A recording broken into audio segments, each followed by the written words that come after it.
The Hamburg Sustainability Conference is starting now. Please welcome to the stage the first mayor of the free and Hanseatic city of Hamburg, Peter Tschentscher.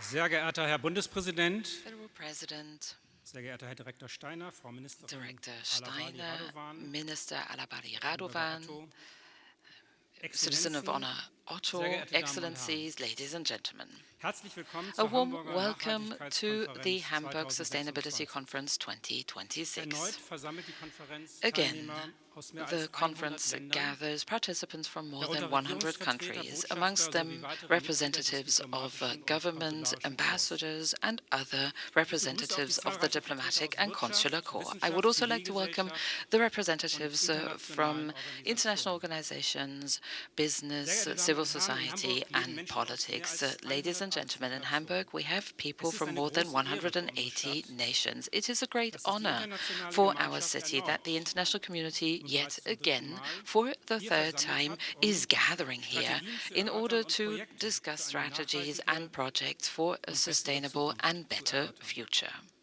In den letzten Jahren Over the haben past globale years, Krisen, global Kriege und crises, Konflikte wars, die and Aufmerksamkeit conflicts vom have Klimawandel pushed away und dem the zunehmenden attention Druck from aus climate unseren change and the natürlichen increasing Ressourcen pressure on abgelenkt. our natural resources. In diesen disruptiven Zeiten And in bietet these die disruptive Agenda times, the 2030 der Vereinten Nationen 2030 agenda einen of the wichtigen United Orientierungs- und Nations Handlungsrahmen. offers a very Ihre important 17 framework for Ziele für guidance. The nachhaltige Entwicklung 17 beschreiben den goals Weg, for sustainable allen development 8 describe Milliarden the Menschen path weltweit in order to eine ensure gute Lebensqualität a und good eine quality sichere of life to all Zukunft zu 8 billion ermöglichen, people worldwide mit and a Zugang good zu future Bildung, with access to Gesundheit, education, gesellschaftlicher healthcare, und politischer Teilhabe, Frieden, economic and Sicherheit social und and Wohlstand. political participation, Diese security Vision in die and Realität prosperity. umzusetzen, This ist eine vision große and translating Verantwortung this für die into reality internationale is a Gemeinschaft. major responsibility for the international Praktische, community. globale Fortschritte lassen sich Practical nur durch global enge research Zusammenarbeit and progress und can only be gemeinsames Handeln attained through erzielen. close cooperation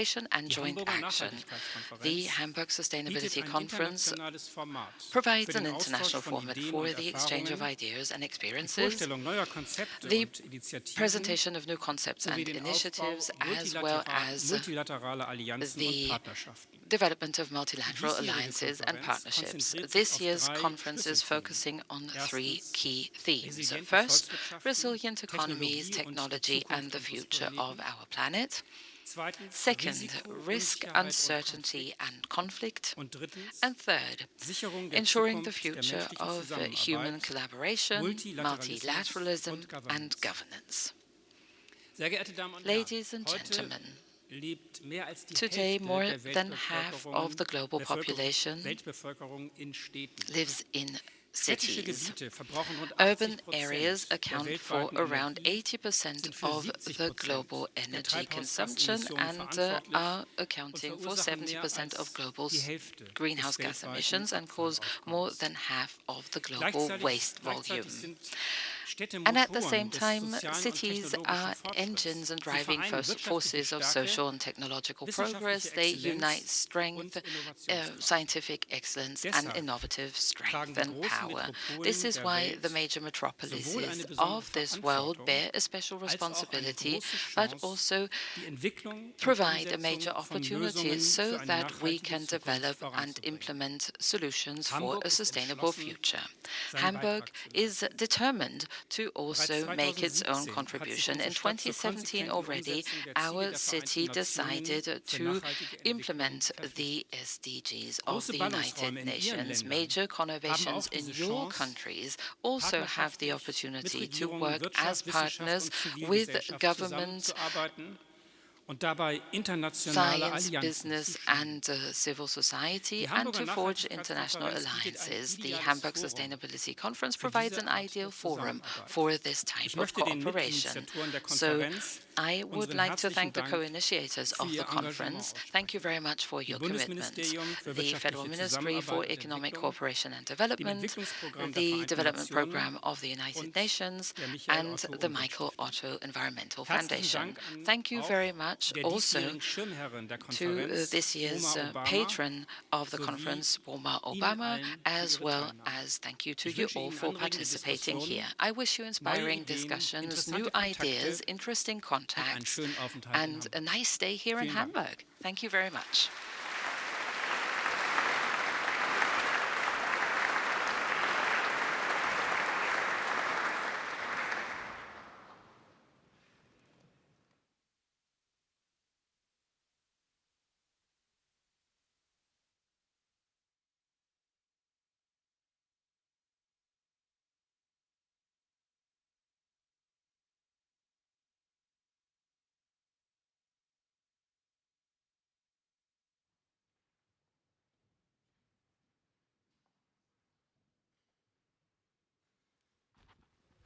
Verehrter Herr Erster Bürgermeister, lieber Peter Tschentscher, First Mayor, dear Peter ich darf ganz Tschentscher, herzlich danken I would like to thank you most im Namen aller, die cordially hier versammelt on sind, behalf für of die große everyone who is gathered Gastfreundschaft, here for die wir hier the in diesem hospitality wunderschönen that we Rathaus can enjoy here gemeinsam in this beautiful miteinander city genießen hall dürfen. together.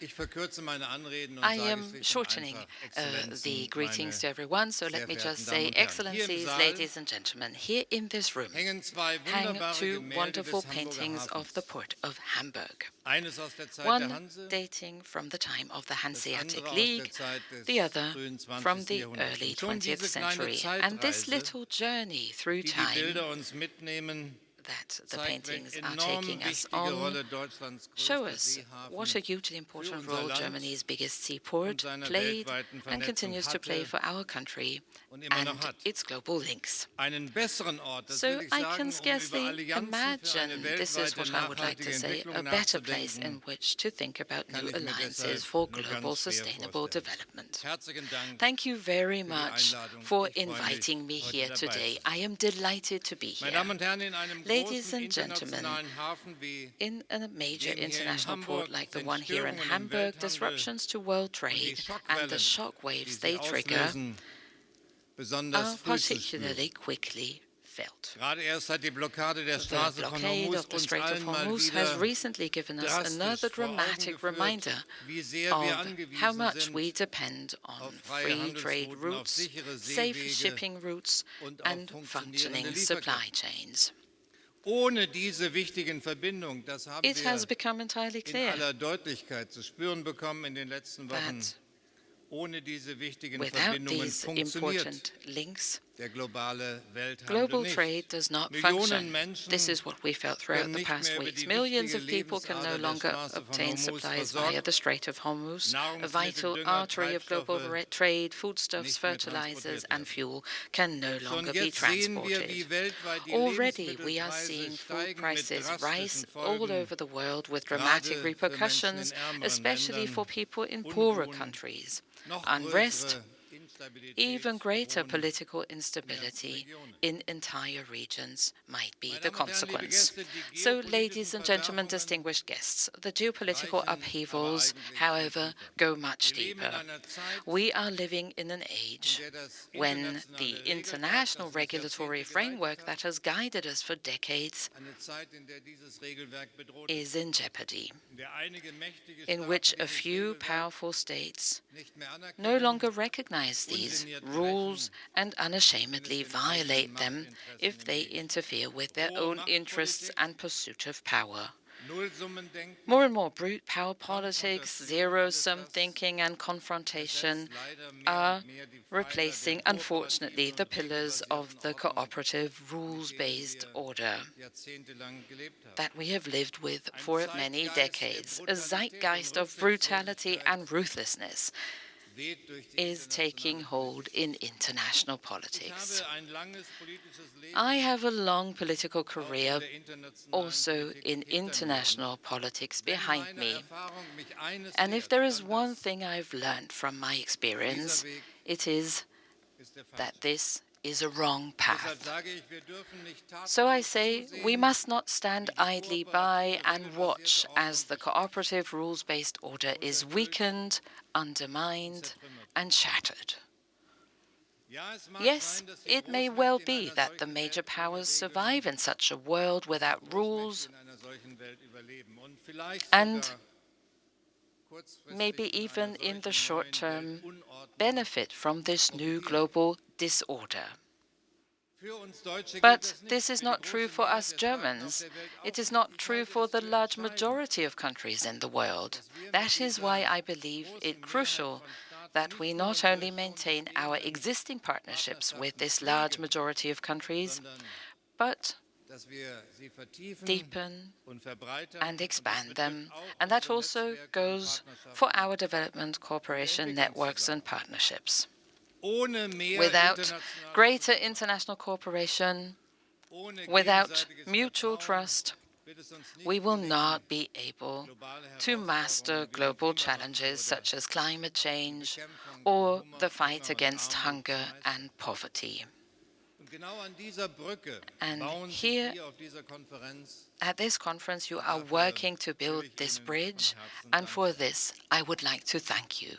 Ich selbst habe in den letzten Jahren viele Länder This is besucht, also denen why an in the past few solchen years I have Partnerschaften, visited neuen many countries keen Partnerschaften to gelegen establish this kind of new ist. partnerships. Nigeria, I have Senegal, been recently Südafrika, to Kenia, Nigeria, Ghana, South Africa, Sambia, Kenya, Ghana, Botswana, Botswana, Indonesien, Philippinen. Indonesia, Länder, the die gewiss Philippines. nicht alle So unsere countries Ansichten und which Interessen certainly teilen, do not all share aber Länder, our die views and eines mit interests, uns hier in but they Deutschland have verbindet. one thing Sie, in common with us here und in das gilt Germany. eben ganz besonders They, für and this is die particularly true allermeisten der of aufstrebenden most of the Mittelmächte, emerging sie middle suchen den powers, Kontakt, are seeking contact weil sie Abhängigkeiten with us because reduzieren they want to reduce und dependencies Partnerschaften and ausbauen wollen, expand weil auch partnerships sie keine because they Welt too wollen, do not want a die nur world vom Kampf einiger dominated weniger by the Großmächte fight between a few dominiert. major powers. Sie wollen eine Welt, They in want der a viele world in which mitreden many have a say und viele and mithelfen. many play their part. Und deshalb bin ich And besonders that froh, is dass why viele I am Vertreterinnen und particularly Vertreter pleased solcher that many Staaten und solcher representatives of those Partnerländer very countries and heute als partners Delegierte are nach here Hamburg in gekommen Hamburg sind. today as Seien Sie delegates. uns Allow ganz me to besonders extend a herzlich willkommen. special warm welcome to you.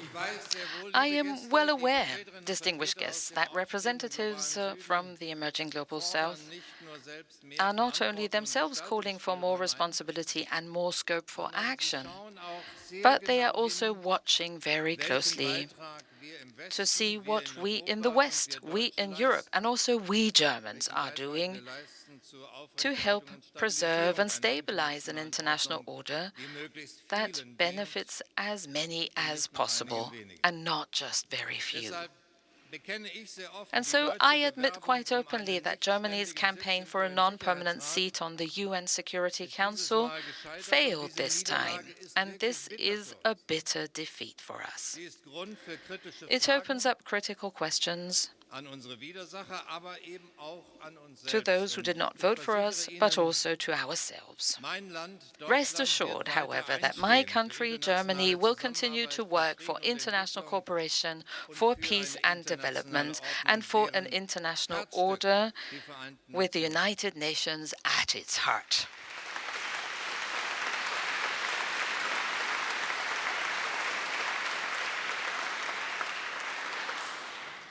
Wir werden weiter dafür einstehen, denn wenn ich recht For habe mit if der I am neuen right about the Weltunordnung, New World dann disorder, ist doch bei genauerer Betrachtung das Engagement then für die if we Vereinten look more Nationen closely, our mehr als commitment je to the zuvor United in Nations unserem is eigenen even more in strategischen our Interesse. very own strategic Das rufe ich interest allen than in it has meinem ever eigenen been. Land zu, That is what I say to die all those als in my country Reaktion auf die who, in the face Wahlniederlage of our election den Nutzen der defeat, Vereinten are casting Nationen doubt on whether the in United Frage Nations stellen is und of any sogar use für to our Rückführung country, unseres Engagements and plädieren. they Ich even sage noch plead einmal, for a ein reduction Rückzug of our wäre commitment. But I kurzsichtig am saying once more, und to es wäre withdraw fatal would für be die Vereinten short-sighted Nationen, and aber fatal auch für uns. for the United Nations, but also for us.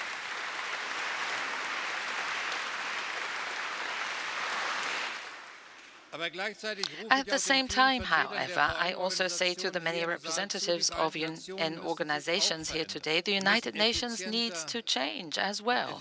It needs to become more efficient and more effective, precisely because the political zeitgeist is buffeting the United Nations and because contributions and budgets are being called more and more into question everywhere in the world. It is up to all of those who work in and for the United Nations to prove the contrary, to prove that the United Nations can deliver better results than the strongmen with their delusions of omnipotence, and that this United Nations is therefore more necessary now than it has ever been.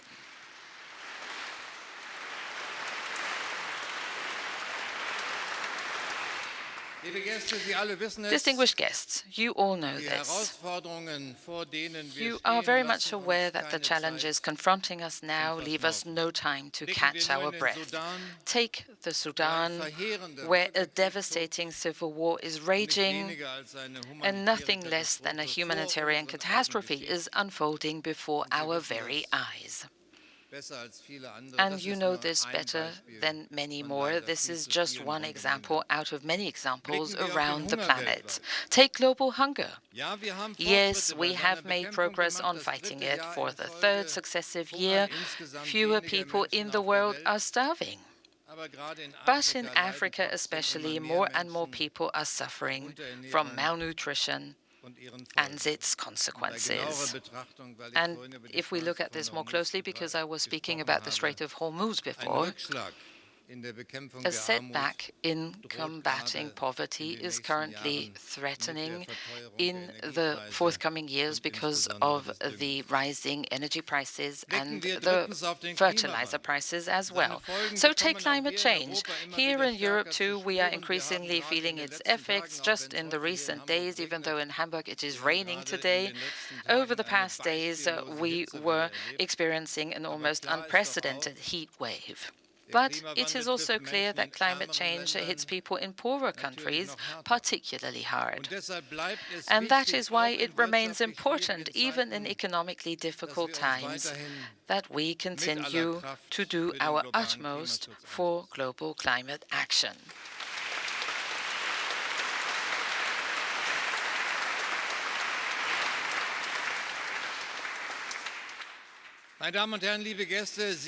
Ladies and gentlemen, distinguished guests, with this conference you are sending a signal for stronger development cooperation, a signal against the zeitgeist, a signal against the trend of running everything down and cutting back international commitments. But this conference must also be a place for self-reflection, for critical thinking and reforms in international development cooperation.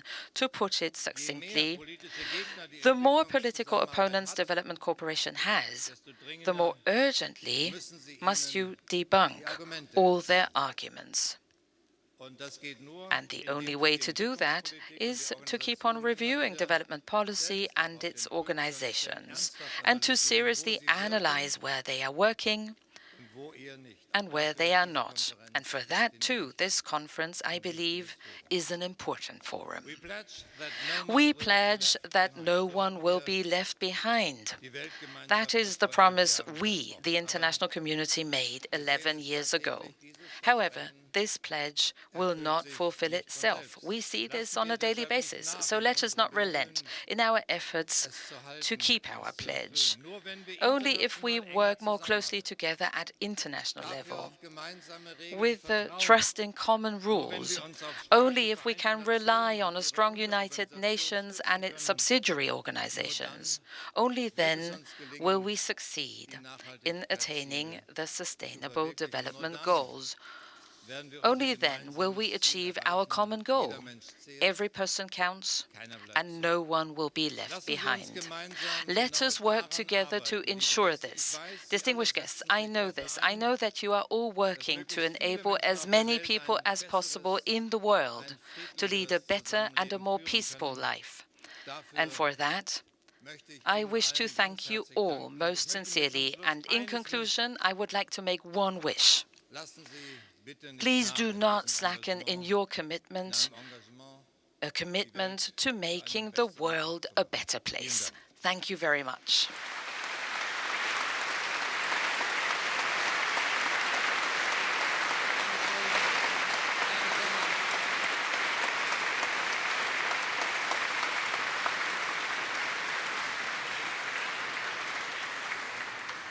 Now, welcome to the stage, the Deputy Secretary General of the United Nations, Amina Mohammed.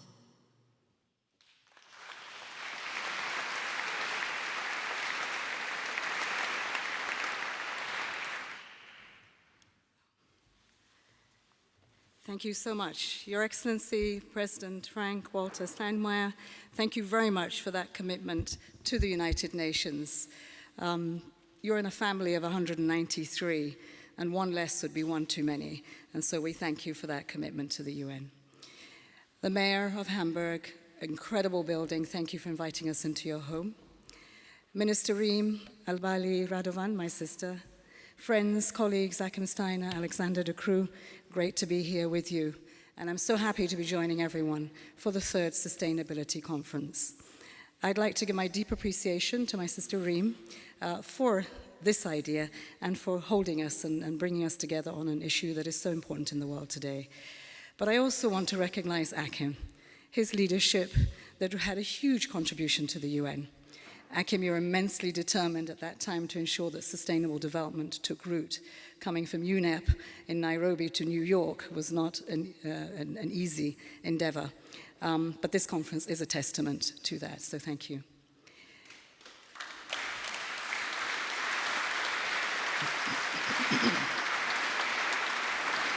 Excellencies, ladies and gentlemen, everything that we have come here this week to protect, we have built in better weather. More children today are in school and more girls among them than any generation before. Over half the world's population has some form of social protection to fall back on, whether that's an older person who can finally retire or an injured worker getting the support they need. More mothers are surviving childbirth. Child marriage is falling more quickly, and more families can turn on a light, open a tap with safe water, and use sanitation that protects their health and dignity. Renewable energy is growing fast, fewer people are dying when disasters strike, and digital connectivity now reaches most of the world. In short, the world that we know today has never had so much human capability or so many tools and technologies that can help us respond to our greatest global challenges and opportunities. The actors who delivered these gains deserve recognition. Our governments of developing countries, the donors, civil society, the private sector, and our communities. But now there are dark clouds on the horizon. The gains that we have made are at risk of being swept away in a tsunami of geopolitical crisis. War in the Middle East has disrupted maritime traffic, choking off energy and critical supply chains, pushing up inflation. And this builds on the two crises before that we have not yet had time to recover in many developing countries, COVID and a war in Europe. For countries, including many small island development states where governments devote a significant share of public expenditure on energy imports, this has had a devastating impact on fiscal space. At a time of heightened debt burdens and debt costs, this is an added pressure, pushing many countries ever closer to the brink. In parallel, a super El Niño event is looming and in many cases has touched ground already. It threatens catastrophic weather events that risk lives and livelihoods around the globe. Meanwhile, the rule of law is on its head, and the values and principles that supported decades of development are being pushed back openly by many of the people who once defended them. Confidence in multilateralism is taking a hit, but in the countries where its work matters most, people still look to the United Nations. The trust in multilateralism is still there. They still believe the blue flag stands for something. And so when ODA is cut, despite donors never having collectively met the 0.7% target, what message are we sending to those very communities that believed in our message of we the people? They are the most vulnerable, and we are asking governments to invest in renewables, in resilient agriculture, digital infrastructure, and decent jobs. yet without giving them the access to the enabling environment to do so. At the core of this is our international financial architecture. We need a system that can help developing countries mobilize far greater volumes of finance, including accessing the vast stores of untapped capital that is held by institutional investors such as pension funds and the sovereign wealth funds. A system that can shield economies from external shocks that regularly derail government finances, and a system that can de-risk to expand the pipeline of viable and affordable investment in opportunities in the global south. Yet today, the financial architecture fails at this, with capital concentrated in rich markets, shocks that are amplified across markets encouraging flights to safety, and de-risking instruments like guarantees and debt pauses available at only a tiny scale. And let me say here, I see my friend and brother, the president of the African Development Bank, who has listened and heard about our financial architecture that needs some reconstruction. And what he does is says the African financial infrastructure also needs that. And we applaud you for taking up a regional perspective to how we can transform finance in Africa. But into this already strained landscape comes new technologies that are set to turn everything on its head, a new era. Today, countries could not be left behind, or they could use it to leapfrog, but yet again, the enabling environment is not there. I just spent the last 2 days in Cairo having a discussion about what it means to be human in this new era of technology, and in particular AI. We started in the Great Egyptian Museum, and that really just speaks to the civilizations of human endeavor. But we ended in one of the oldest universities, Al-Azhar Sharif, which also roots itself in our faiths, in our values, and in our principles. And so while the United Nations has brokered the space for dialogue on governance of AI, there is still a gap in the guardrails. Artificial intelligence is an unstoppable train. A challenge that we have is harnessing it without deepening inequalities and ensuring we promote inclusive growth, leaving no one behind, as President Steinmeier reminded us. In all of this, women face the biggest risks of losing their rights and their hard-won gains of the last 5 decades. Excellencies, friends, we are facing, as the late Pope Francis once said, a globalization of indifference. And leadership is at a loss of how to get back on track. The status quo we know cannot prevail. What we need is a good dose of constructive discomfort, constructive in that we actually address these challenges head on without being on the defensive. But we need to leave that room with a sense of discomfort, because outside these walls, in real lives, things are incredibly painful. And we only need to look to Gaza, to Myanmar, to the Sudan, to the Sahel. It means the courage to name what is not working, and also to come clean about the inequalities that we are perpetuating, to walk out of our comfort zone. We do need more justice. We need a sense of urgency and scale at what we do, because we have a moral obligation not to accept or make do with what we have. The world today has never been richer, richer in technology, in knowledge, also richer in financial terms. We just witnessed the creation of the world's first trillionaire. We need to talk about the redistribution of wealth, and that's uncomfortable. It should not be in the hands of a few, while billions suffer without dignity.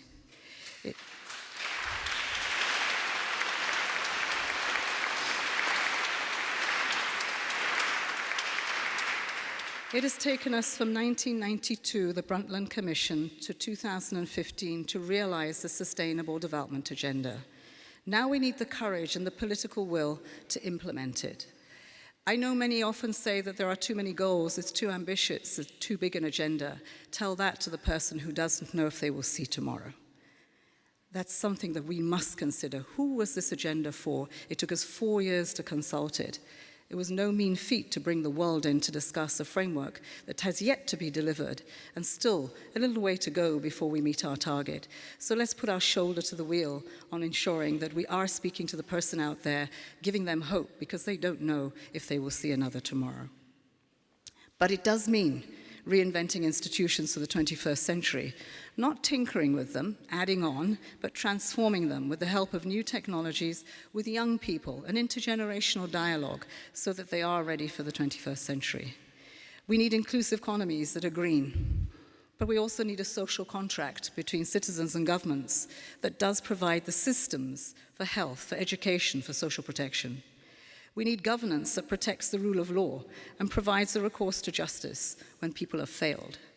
And we need democracies that respond to the will of the people. We need genuine partnerships that are ready to invest in countries and in the 2030 agenda.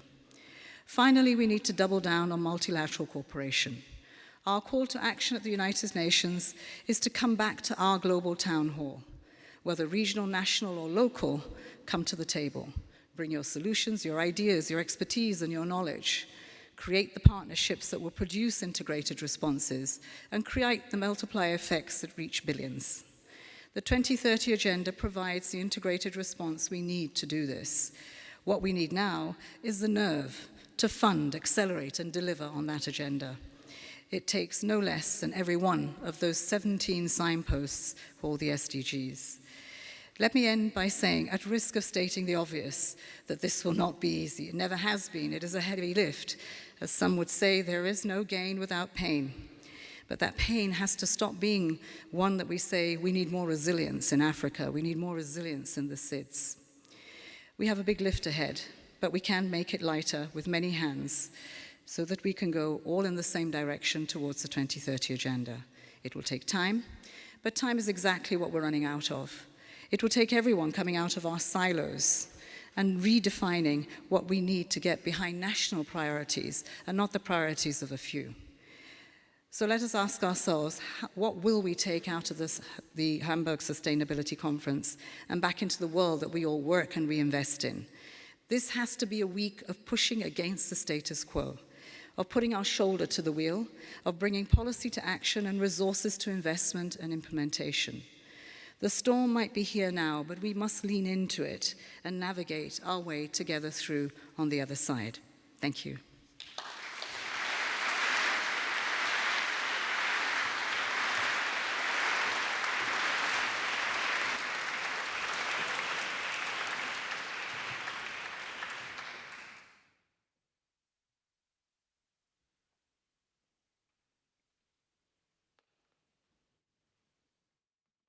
Please welcome the Administrator of the United Nations Development Programme, Alexander de Croo.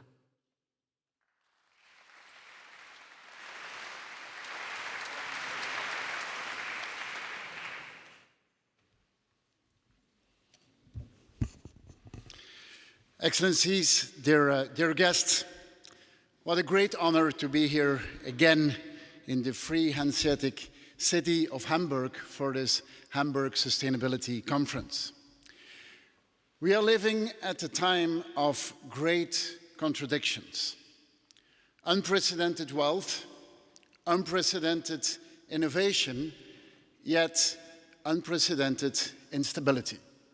We have never had more crises in the world since the Second World War. International law is challenged almost on a daily basis, and development finance is under incredible pressure. We are living today a redefining moment. That redefining moment, we are not going to tackle it only with talks. We are going to redefine this moment with talks, with investment, and with acts. And we have to understand a very simple truth. In these very challenging and turbulent times, it is good when there is ceasefires. But the real security only happens when you give people back opportunity, when you give them a chance for a better life, with jobs, with functioning institutions, with sustainable growth. Today, all of these are being tested for too many people in the world.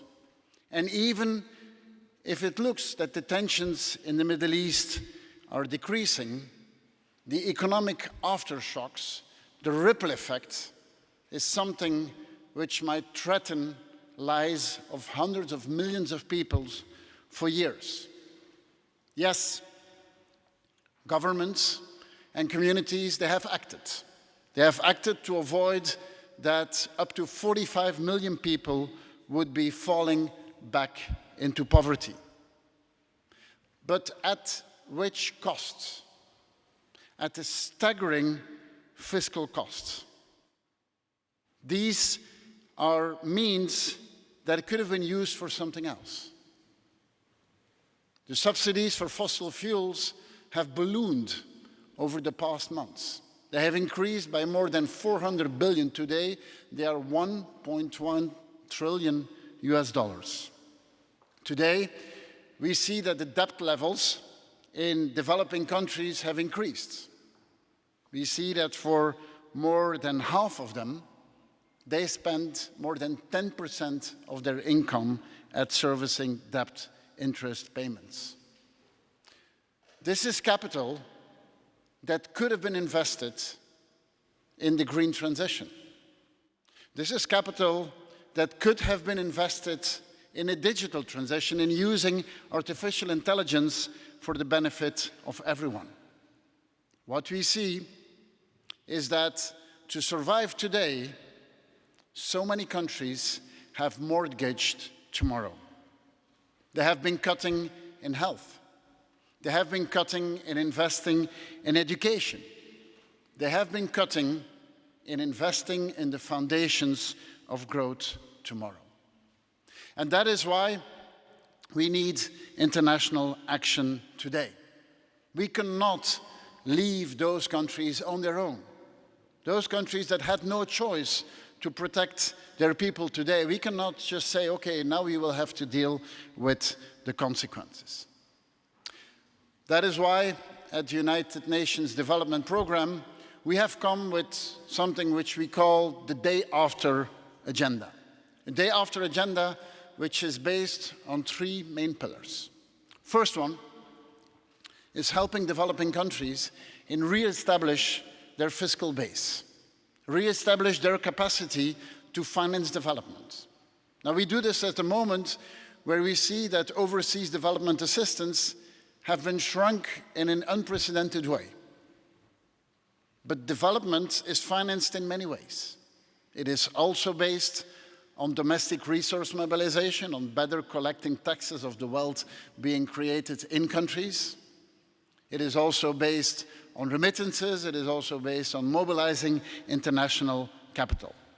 Second, we need to speed up the energy transition.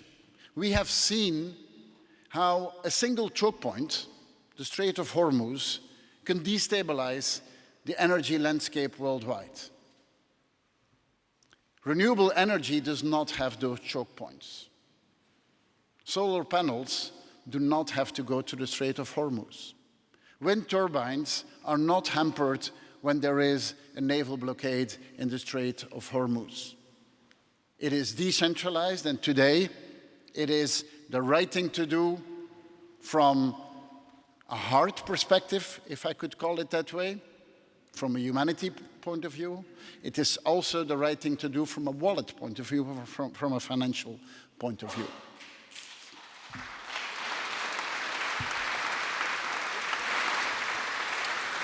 Thank you.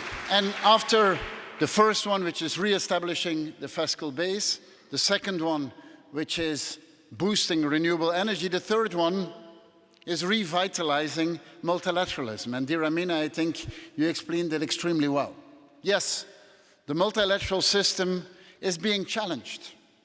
And honestly, we have no problem in being challenged. All of us need to be tested all the time to make sure that we deliver the best that is available to the 193 countries that we serve. But today, to the ones who are doubting on multilateralism, who are doubting on the concept of working together, the endeavors which we are confronted with are all interdependent. Climate change, managing migration, fighting illegal drug trade, fighting violent extremism. There is no country in the day that can say, I can solve it on my own. There is no country country today that can say, I am that prosperous, I am that independent, that I'm completely isolated from instability in the world. Instability in the world can get to your back door much faster than you expect. And so when those challenges are interdependent, the solution needs to be interconnected. And today, the United Nations is the best convener to tackle those worldwide problems together.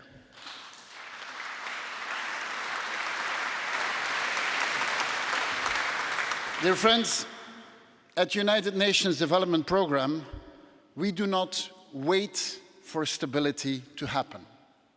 We create stability. And that is the whole purpose for me of a conference like this one here, the Hamburg Sustainability Conference.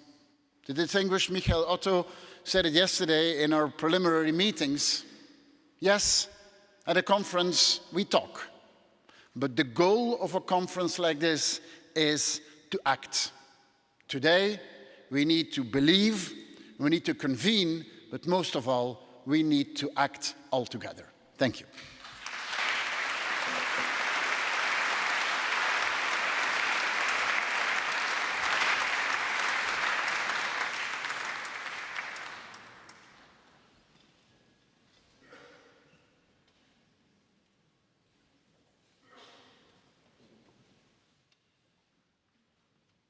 Please welcome the Federal Minister for Economic Cooperation and Development of the Federal Republic of Germany, Reem Alabali Radovan.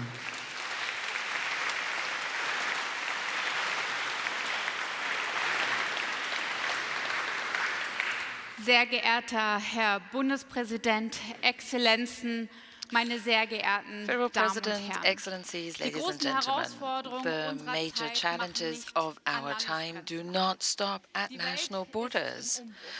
The world lives in a time of transformation. Crises and conflicts in our time are more strongly interconnected than ever. When a crisis like the blockade of the Strait of Hormuz is making prices for fuels and foodstuffs rise ever more, when fertilizers are becoming scarce globally, and when, because of this, more or additional 45 million people are risking starvation, then it is clear that in the crises of this world we need to act together as an international community in solidarity with strong partnerships and with a clear common vision. No one will be left behind.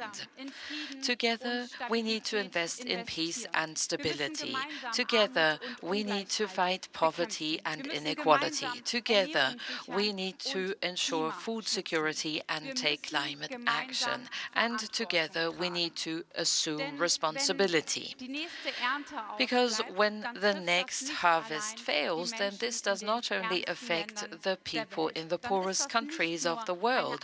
No, it is not only an acute humanitarian catastrophe in that country. No, it is affecting us all in a world that is inseparably interconnected. We just heard it. The global consequences are complex and they are multifaceted and direct. Because of our close links, we are mutually interdependent. And this is why it is right to invest at this moment in international cooperation. It is correct to build on sustainability. It makes sense to also build on cooperation instead of confrontation. And it makes sense to strengthen partnerships instead of intensifying polarization. Because only if we do so, and I am deeply convinced of this, we ensure long-term prosperity, stability, and perspectives worldwide. Ladies and gentlemen, wars and conflicts are man-made, are human-made, and peace is human-made as well. Peace is not just a naive hope. Peace and stability are consequences of hard political work. And the HSC is the right place to do exactly this, to create this kind of work. Here we have leading figures from the global south and the global north who come together, from politics, from business, from academia, from from international organizations and civil society. And together, in these challenging times, we share the firm conviction that sustainability, justice and fairness and economic success belong together, and that multilateral cooperation and a rule-based order will help us in this. It is a great honor to me to welcome you this year again to the Hamburg Sustainability Conference. The HSC this year is now taking place for the third time and has become a space for trustful conversations. And more than this, here there is something very concrete happening. At the Hamburg Sustainability Conference, investment is being launched. Business is won over as a strong partner because that is a major ambition of the Hamburg Sustainability Conference, and this is so special about it. And at the HSC, new alliances are forged. I am delighted because tomorrow we will start the North-South Commission on Development, because this is going to embark on new paths of cooperation in a multipolar world. And it stands for the clear signal that Germany is intensifying its partnerships with the Global South. The Hamburg Sustainability Conference this year brings together more than 2,000 participants from more than 100 countries. So global challenges know no borders, and our response should not know borders either. Therefore, ladies and gentlemen, let us use this power, this diversity of perspectives. Let us forge alliances that are stronger than the crises we are confronted with. Let us work towards a peaceful, fair and sustainable future together, not somewhere, not sometime, but here and now. Thank you very much.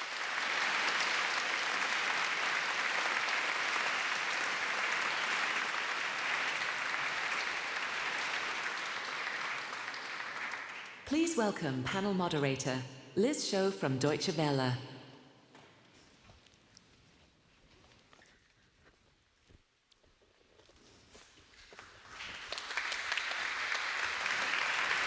Thank you. Thank you so much. Good morning, everybody. It's good to see you here in Hamburg. It's good to be in a room that has an AC that is actually functioning. It's not a given here in Germany. Where I was sitting, it was actually too cold. I was shivering. So thank you, Hamburg, for bringing us all together in this really beautiful hall. Now, the minister just said that we have people from all over the world. We have people from the global north and the global south all here to discuss how we can reach the Sustainable Development Goals. But I believe that these days the dividing line is somewhere else. We actually have countries that qualified for the World Cup and countries that didn't. But today and tomorrow we'll put all our differences aside.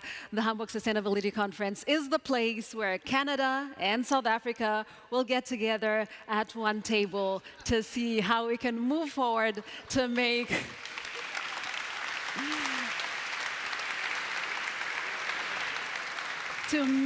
life better for everyone, just as the president said.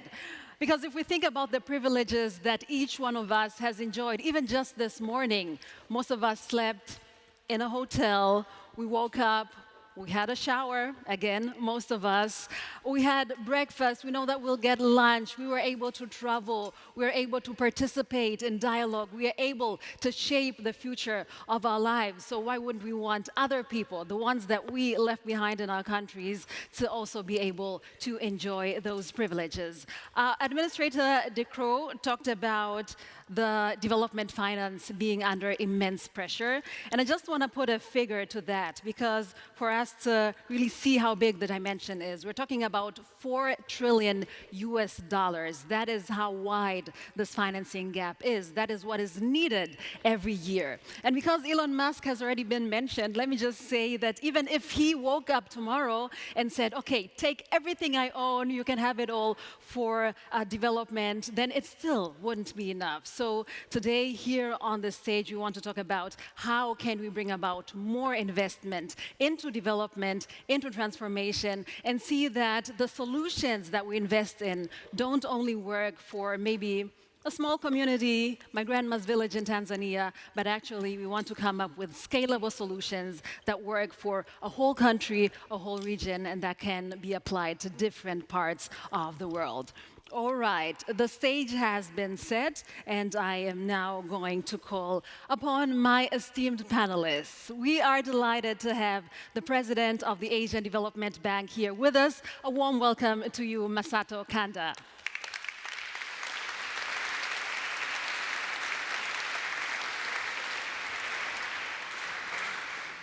Please take a seat here. We've reserved this seat for you.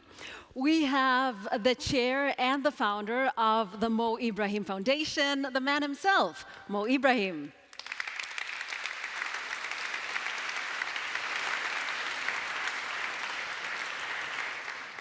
Welcome, sir. You can sit right here. And completing our panel is the German Minister for Economic Cooperation and Development, Reem Alabali, Radovan. Welcome back to the stage. You can sit here. Welcome. All right. Now, I was supposed to have a timer here. I know that it's going to be a short discussion. But if we can get the timer working, that would be fantastic. Otherwise, we'll just go on and on and on. 18 minutes. Okay, we'll make it work. 18 minutes. So, Masato Kanda, I want to start with you because investing in transformation, that is your daily business. That is what you do with the Asian Development Bank. And last year, you did something that was unprecedented. So there was $44 billion that you provided for the clients of your bank for development financing. That was a level that had not been reached before. And of course, every year we say that, oh, these are challenging times and that the global crises keep continuing. So talk to us about this year, because now, as we've just heard, the Strait of Hormuz has been mentioned a couple of times. These challenging times, how are you adapting within the bank? Thank you very much. It is extremely relevant and timely question because we are at the critical juncture of human history. Probably unprecedented. This level of the erosion of international order and global uncertainty with the geopolitical tension heightened and many conflicts. In addition to the extreme weather we witness these days and technological disruptions, including AI. So we've got to act with even more speed, agility, and at scale. For instance, the Middle East crisis, our region, Asia and Pacific, is most severely affected because of the heavy dependence upon the Gulf and the Strait of Hormuz. For instance, my home country of Japan, 90%, and for ASEAN countries, over 60% of oil and gas through the Strait of Hormuz. So ADB is the first MDB to announce the financial package to respond to this crisis, to protect the essential public services as well as protecting the most vulnerable people. So on the March 24th, we announced and already provided $4 billion to 15 countries, $3 billion for countries to provide the essential services, as I mentioned, through the first disbursing budget support, and $1 billion for private sector to keep the import of the essential goods like oil, gas, fertilizers, medicine, and semiconductors. And this is really effective, and more requests are coming, and we will quickly respond to these things in time for the support for the most vulnerable people. But not only for this kind of the immediate response, but this is a time to create the stronger society against these external shocks. Turning this challenge to the opportunity to accelerate our reform. So particularly, I'm very much prioritizing the so-called regional cooperation and integrity. So So this time, the energy security is at the top agenda. So we launched the Pan-Asia Power Grid Initiative with $50 billion to connect the national and sub-regional power system to create the coordinated multilateral power trade to provide the 200 million people with the better power supplies. And the same is true for the digital, our Asia and the Pacific digital highway project will provide the improved digital connection to 650 million. All right, so you are saying that the first thing that you had to do was really to act quickly and see how can we maybe change things within our system so that the investment and the capital can go out fast. And there's also issues that we need to look long term, and that is where you say that working within the region is important to create those long-term structures. Ibrahim, I want to now shift from Asia looking into Africa, because that is where you are focused. And together with your foundation, every year you bring out a report. Last year's report was titled Financing the Africa We Want. That means that you have an eye on, okay, how do we get these investments? Talk to me about what the barriers are for the entrepreneurs, for the business people in Africa. Why can't they access the amount of capital they need to invest in development projects? Thank you, my sister. I think let's start by separating philanthropy from business. Too many well-meaning people unfortunately confuse the two. Business will invest for one purpose only, and that is profit. Let's not kid ourselves. Businessmen are not philanthropists. That's the nature of business. A company needs to make money. That is the objective of business. Now, we don't try to appeal to the humanity of a businessman. Please come and invest in Africa when he thinks that he's not going to make money. He will not do it. So let's not separate that. Now, why for 30, 40 years, in every conference I go to, people talk about this $1 trillion. Why doesn't go and invest in Africa? It will not happen. It will not happen for a simple reason. Number one, the cost of capital. The cost of capital in Africa is too high. I sat in an investment committee, a project come. What is IRR? IRR is the internal return of investment. If it is less than 20% in Africa, they don't invest. Why? Because what is called Africa premium.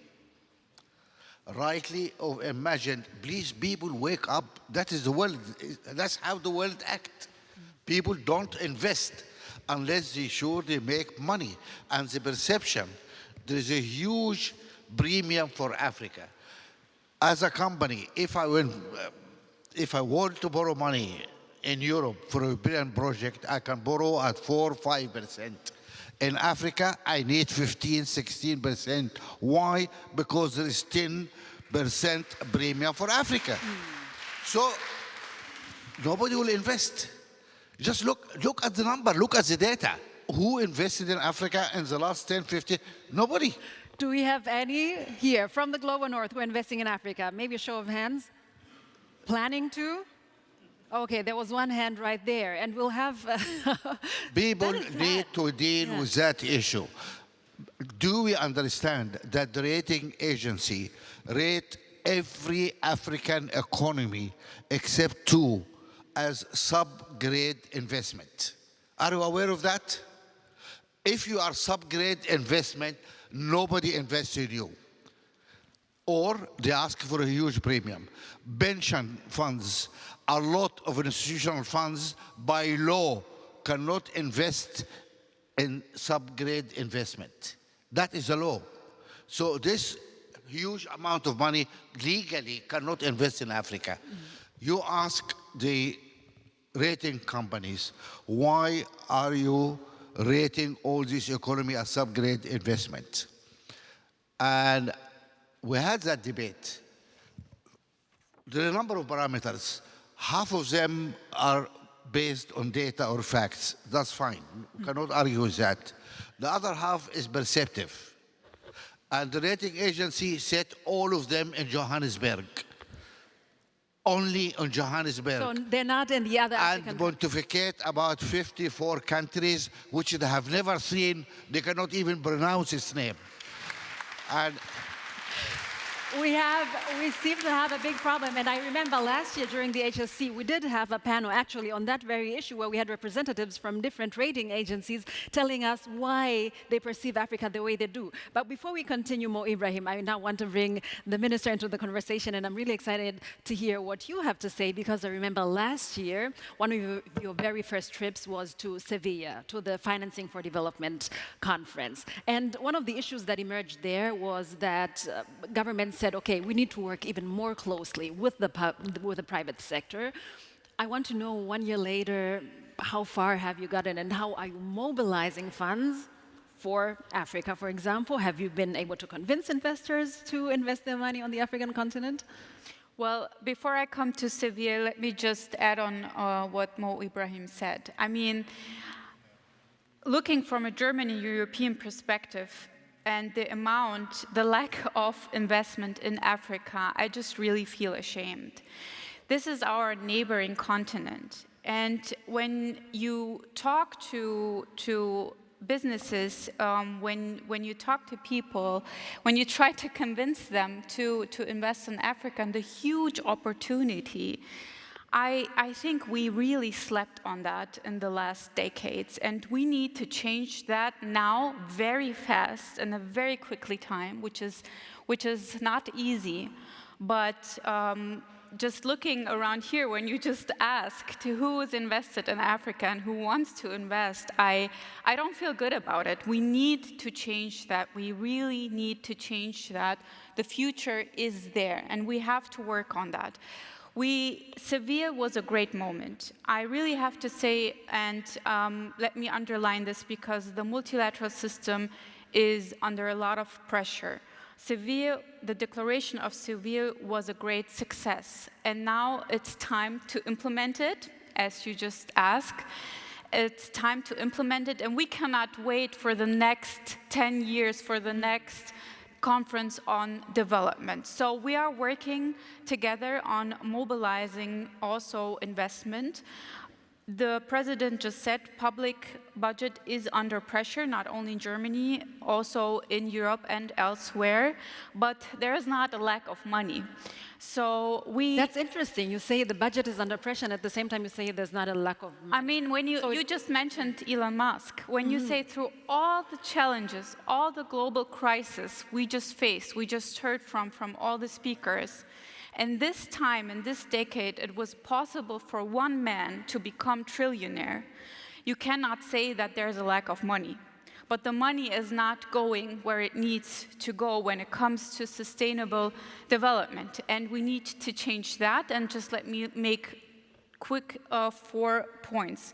So we need to get the system right for a just financing architecture for all countries. We need more investment in transformation and investment that creates jobs in Africa, for example. It's not just about investment in businesses. It's about creating good and decent jobs to have perspective for the young people in their home countries for the future. We need to show that we can get the capital where it's needed. We have a great initiative on that, scaled. It was born in Hamburg last year at the conference. We will go the next step, and you will hear more from it today. And we need to use our development fund as catalytically as possible, so we need to leverage the public budget that we have with the private investment. All right, so lots of We need to, and we have we are to. doing. No, Let me just make clear. We are doing it in Hamburg Sustainability Conference. Is a great example. We have the Otto Foundation with us, which is very special in a conference to have the development system and the private sector and politics and the NGOs together in one place, not only talking about it, but creating real initiatives like, for example, Scaled, which is now a real company. We will hear about it more today, but it's really, we're taking action here.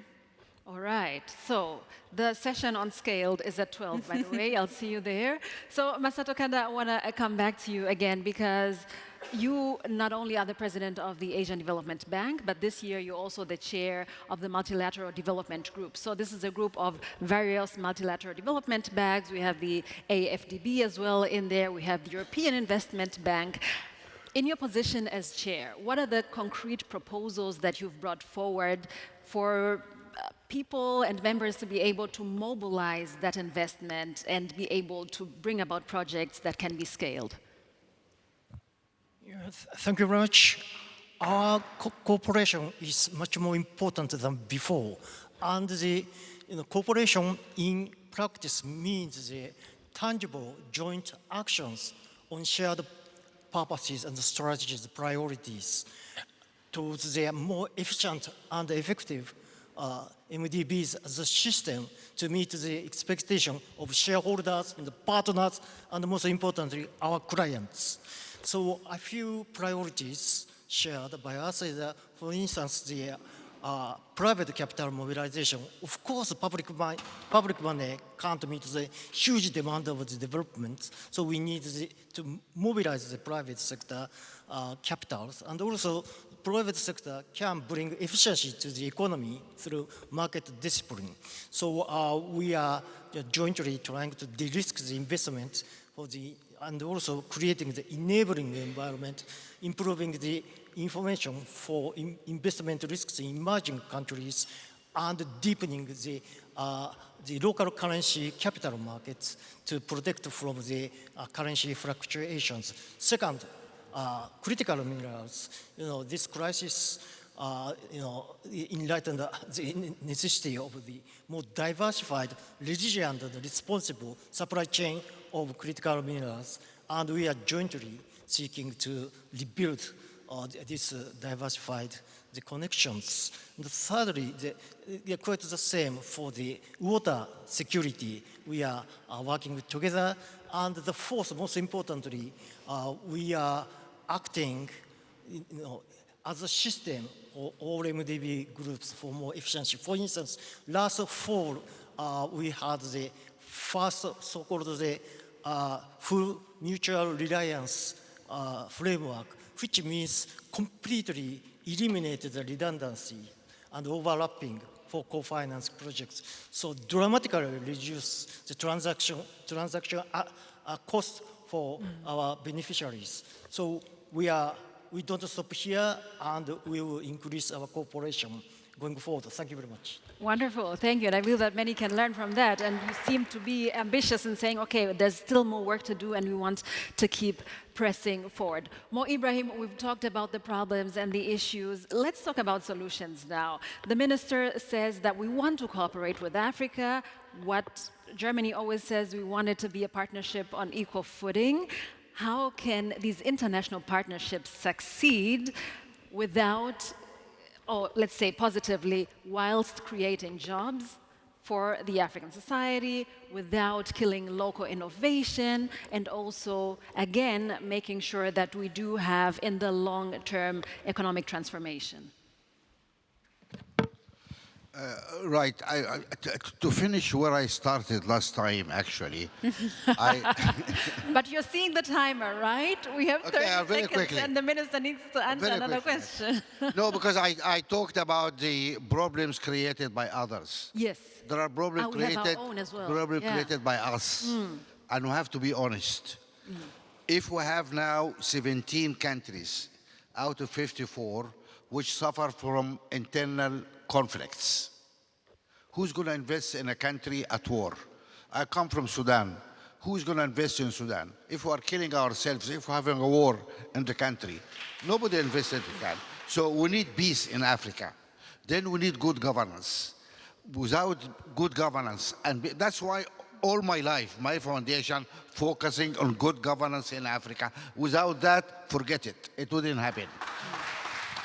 We had military coups. Are you aware that in our history, we had 160 coup attempts? Half of them succeeded. 80 succeeded. Not a single military coup achieved anything in Africa. I challenge anybody here to raise his hand and tell me of one military coup in Africa who delivered prosperity or anything for their people. Nothing. Yet we see kids going around the street applauding the soldiers when they take over because they lose faith in democracy. Because what that have to call democracy is not democracy. It's a sham. So good governance is essential. It's us. Yeah. We African, we need to take a charge. We need to ensure we have better governance, better rule of law.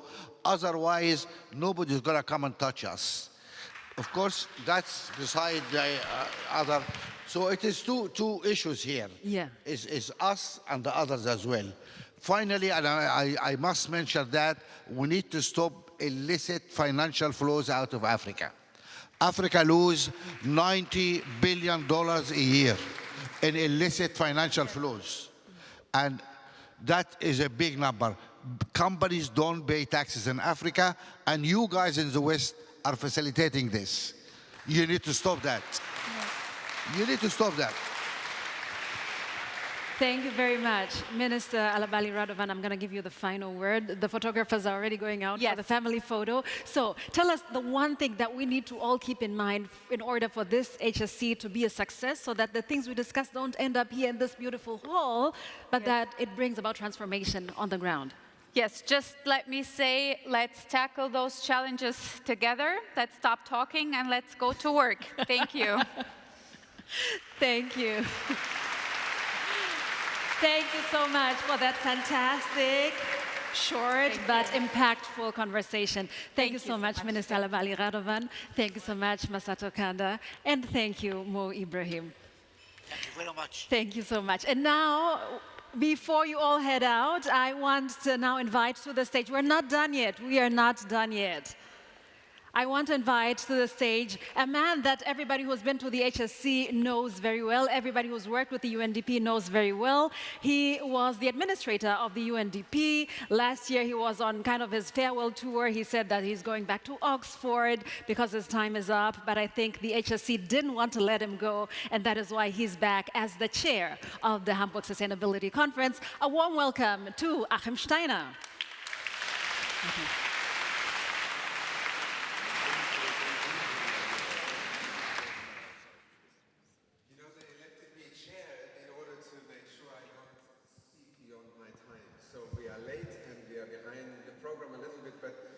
President, first of all, it's such an honor for the first time to have the head of state of Germany open the Hamburg Sustainability Conference. Thank you for making your way here. We met many years ago in Nairobi in a wonderful evening reception in a garden, and your passion for the topics of Hamburg, I know since many, many years, and thank you, and we hope that you will continue to make this a tradition. Minister, thank you.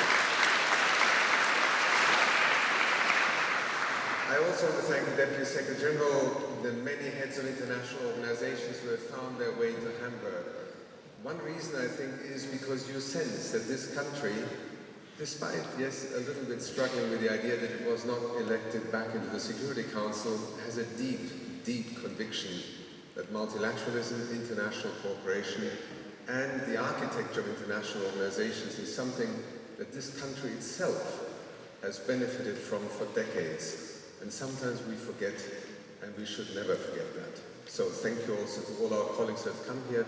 To the city of Hamburg, last night we had an extraordinary opening. The citizens of Hamburg have embraced this conference in a way that I want to use for just one very important message. Minister, you said sustainability is sometimes a difficult topic in the public discourse, in the politics of the day. International cooperation. I actually think that in many ways the challenge for us here is to connect back to where citizens understand perfectly well. And when we talk about sustainability, we talk about their next electricity bill. We talk about whether they have to be worried, whether their grandparents will survive the next summer. And this is not being overly dramatic. People are dying in their thousands this summer through the extreme heat events here. Older people become vulnerable.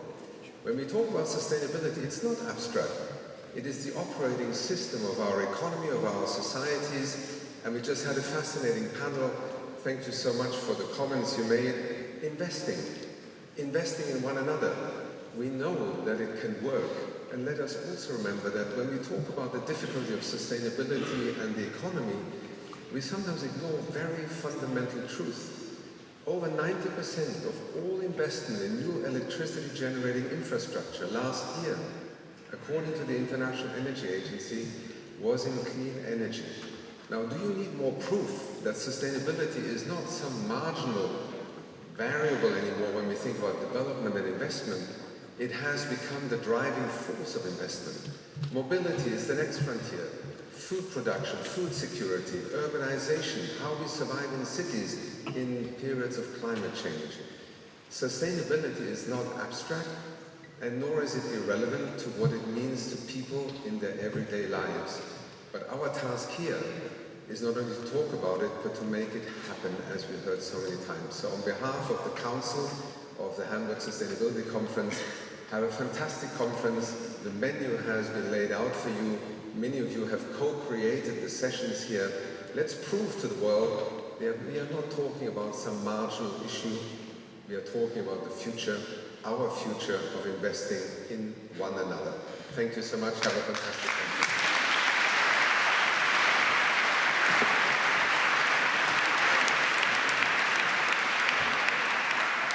Thank you so much, Achim Steiner.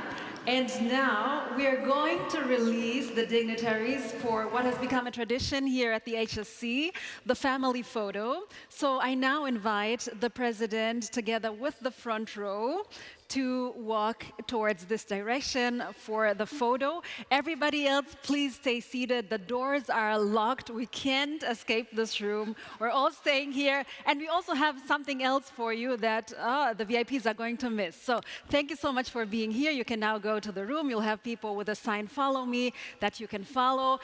Every pin holder, check your pin. If you have a white pin or a colorful pin, like the logo here behind me, then you're also allowed to go together with the president and the minister and take that photo right outside on the stairs. Everybody else, please remain seated. So it is white pin holders, the colorful ones. These are the people that we need for the photo. Everybody else, take your photos where you are, take selfies, and you will get a chance to, in a few moments, hear more about what the situation is like. We'll hear a presentation from the UNDP, so that is something to definitely look forward to. As we wait for the dignitaries to leave the room, just a quick reminder that the hashtag for this conference is HSC2026. So if you're posting anything on social media, TikTok, LinkedIn, wherever, make sure to use that hashtag. Just a quick reminder, the doors are locked and we're only letting out the people who have the white pins and the colorful pins. You can move to the front if you want, but you cannot leave this building until we are done. I also want to tell you about the app that we have, the HSC app. There you'll find all the programs and every session that is planned for today and tomorrow. You can connect with people that are here at the HSC and maybe find those meaningful connections that we need in order to be able to work together towards a more sustainable future. And then, all right, have all the people that need to leave left? No, they haven't. Again, the doors are locked and we're not done with the program yet. The press, of course, we need the press for the photo, so everybody who's here as an accredited press representative can also move out now, because we need you to take that photo. Okay, can we keep the doors locked there? Everybody else who's staying in the room, can I have your attention for one more moment, please?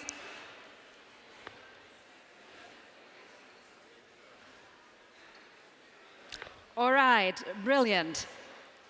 So we have something that is, I've been promised that it's kind of a TED Talk style presentation, which will tell us about research done by UNDP, and that will be delivered by none other than the chief economist of the Global Policy Bureau at UNDP. Please, please, this is the final request from me. There's somebody who's going to speak on the stage, and we should show some respect and also value his time. So please, let's welcome to the stage George Gray Molina. Welcome. You're welcome. Good morning. Good morning, everyone. Ladies and gentlemen, my name is George Gray Molina. I'm chief economist for UNDP. I'm delighted to be here. The title of this year's curtain raiser is A Brave New World. And we chose a dramatic title because the world is going through a dramatic moment. Geopolitical shifts, security, geoeconomics have taken over much of the multilateral agenda and have displaced very important humanitarian, development, and climate action issues. So in the curtain raiser, we take a look at these dramatic issues. We look at what is being done, how coalitions of the willing, South-South partners, the United Nations, the Bretton Woods system is adapting to this new brave world. In the next few minutes, I would like to just do two things. One is share a survey that we conducted over the past 4 weeks in North and Southern countries. We take a look at what people are saying about their hopes and expectations and also their fears, and thinking about what is the future of development like and what is the agenda at the Sustainable Development Finance.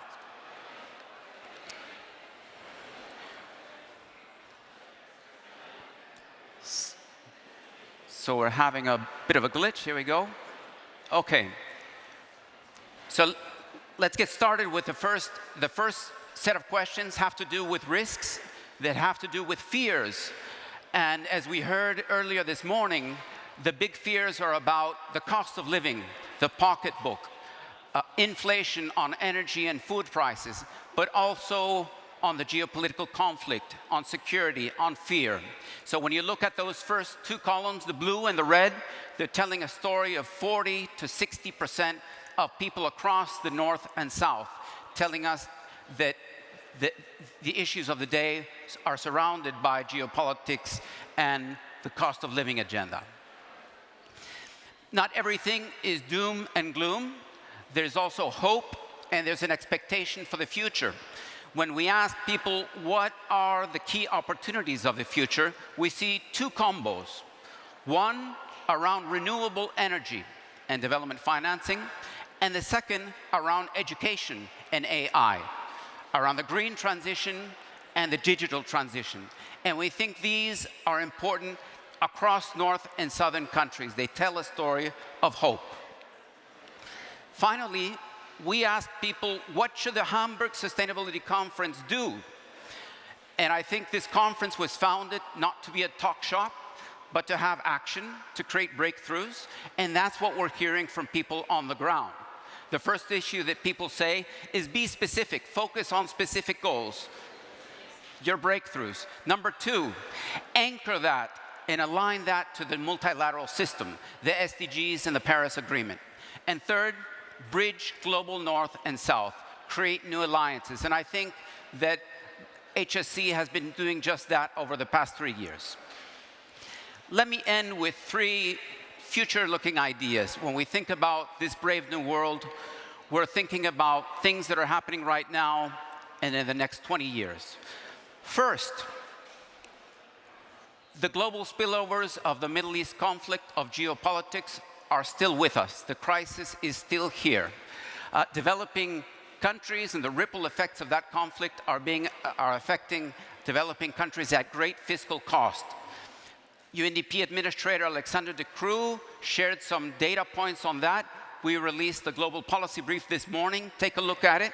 It's called Cushioning the Global Shock, and it tells a story of how developing countries are cushioning the shock through energy subsidies, through demand management, and through price caps. The second key message has to do with, despite geopolitical disruptions, there are coalitions of the willing happening, emerging, getting things done. The first one on renewable energy, the second on AI and critical minerals, and the third on finance for development. Renewable energy is perhaps the most known. 80% of global growth in renewable energy is happening in the global south, in developing and emerging economies. The key constraints to that are development financing and global fossil fuel subsidies. A difficult conversation, a political conversation, but one that needs to be had to move forward. The second coalition of the willing on AI and critical minerals can either be a great convergence, a grand bargain, or it could be a great divergence, because 2/3 of AI are already being consumed by developing economies at the global level, 40% in China and India alone. But what developing countries are asking is not just to consume AI, but to be part of the production cycle, supply chains, growth, and the AI dividend. And that is an agenda that is still pending. Finally, there is the question of finance for development. And we heard about the Compromiso de Sevilla, the Sevilla agreement. The important thing about Sevilla is that it keeps incremental steps and transformations alive across insurance, across small and medium enterprise financing, across climate financing, and across multiple issues concerning debt. I would like to end with a final critical message for the future, which is, what does international cooperation look like? What are the functions in this changing world? And we find three critical functions as we project the next 20 years of change. One, it requires a North Star. Today, that is the SDG agenda. But within the SDG agenda, we see a new agenda that is emerging that is quite exciting, the Beyond GDP agenda, thinking about well-being for this generation, but also for future generations. The second thing that we see that will be important for international cooperation is to think seriously and act seriously about global public goods. That's climate, that's AI, that's migration and displacement, but it's also about pandemics. And third, we need to think about the Leave No One Behind agenda, about the crisis that we're going through right now. I would like to end, dear friends and colleagues, by saying that UNDP is a proud co-sponsor of many of the panels that you'll see here today, where we'll be participating in human development, in Gen Z and youth, in displacement, fragility, crisis issues, nature and climate, AI and digital, finance for development. We're very happy to join you. We can continue this conversation at those panels. Thank you very much for your kind attention.